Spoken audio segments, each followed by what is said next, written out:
Mon PC portable de 2010 ne peut pas officiellement recevoir Windows 11. Et bientôt, même Windows 10 ne sera plus supporté. Alors une question assez brutale se pose. Est-ce que l'on doit vraiment jeter un PC encore parfaitement fonctionnel? Avant de le condamner trop vite, on va regarder ensemble toutes les options possibles. Diagnostic.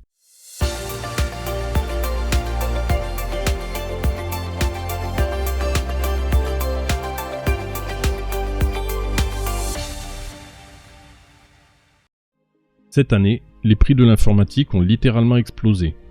Certains composants ont vu leur prix multiplié par 2, 3, 4, voire même 5. Résultat, remplacer un ordinateur devient un vrai budget, parfois difficile à justifier. Et en parallèle, Microsoft nous impose des conditions strictes pour Windows 11. TPM2, Secure Boot, compatibilité matérielle, et on se retrouve avec une question un peu absurde, que faire d'un PC encore parfaitement fonctionnel? Dans ce contexte, il devient important de bien réfléchir avant de se séparer de son ancien matériel.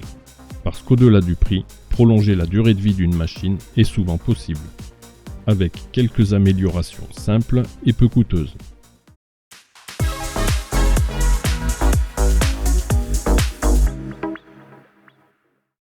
On va commencer par résoudre le problème de Windows.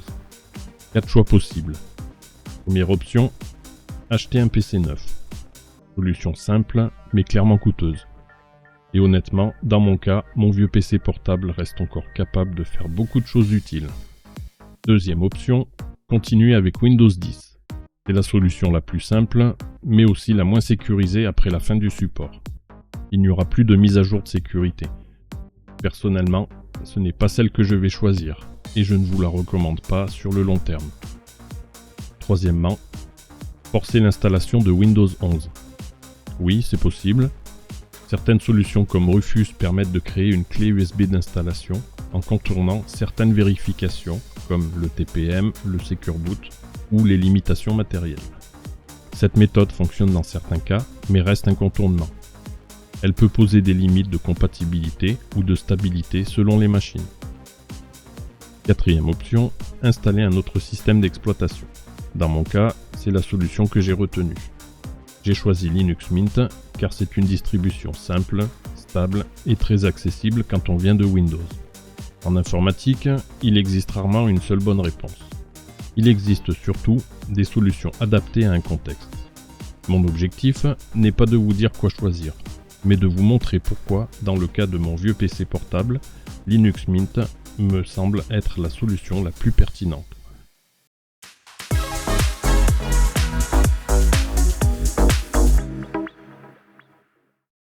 On va maintenant évaluer le potentiel de la machine.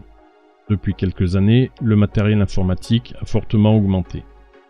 Même si certains composants sont redevenus plus accessibles après les pénuries, remplacer un ordinateur complet reste un investissement important. Dans beaucoup de cas, un simple SSD ou un ajout de RAM peut transformer complètement l'expérience d'utilisation. Et ça mérite au minimum d'être étudié avant de jeter une machine. On va analyser rapidement le processeur, la mémoire RAM, les disques durs, la carte Wi-Fi, l'écran, la batterie et l'état général du PC. Mon plan d'action, je remplace le disque dur par un SSD qui sera beaucoup plus rapide. Bien sûr, l'ancien disque dur sera conservé pour du stockage secondaire. Budget environ 50 €. Je vais ensuite ajouter de la mémoire RAM, ce qui va permettre de rendre le système beaucoup plus fluide. Budget environ 40 €. Ensuite, je vais remplacer la carte Wi-Fi et lui ajouter une option Bluetooth. En remplaçant la carte Wi-Fi, je vais améliorer son débit et je lui ajouterai également une option Bluetooth. Budget environ 25 €. Pour améliorer son aspect général, je vais lui faire un bon nettoyage et une rénovation esthétique.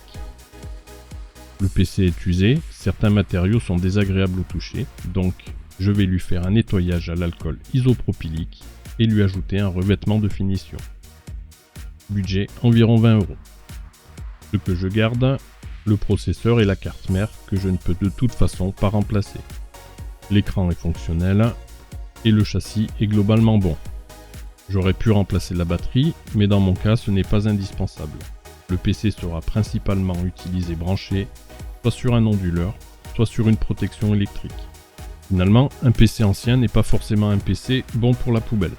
Dans beaucoup de cas, il peut devenir une machine secondaire, un PC multimédia, un poste de travail simple ou un projet de réhabilitation intéressant.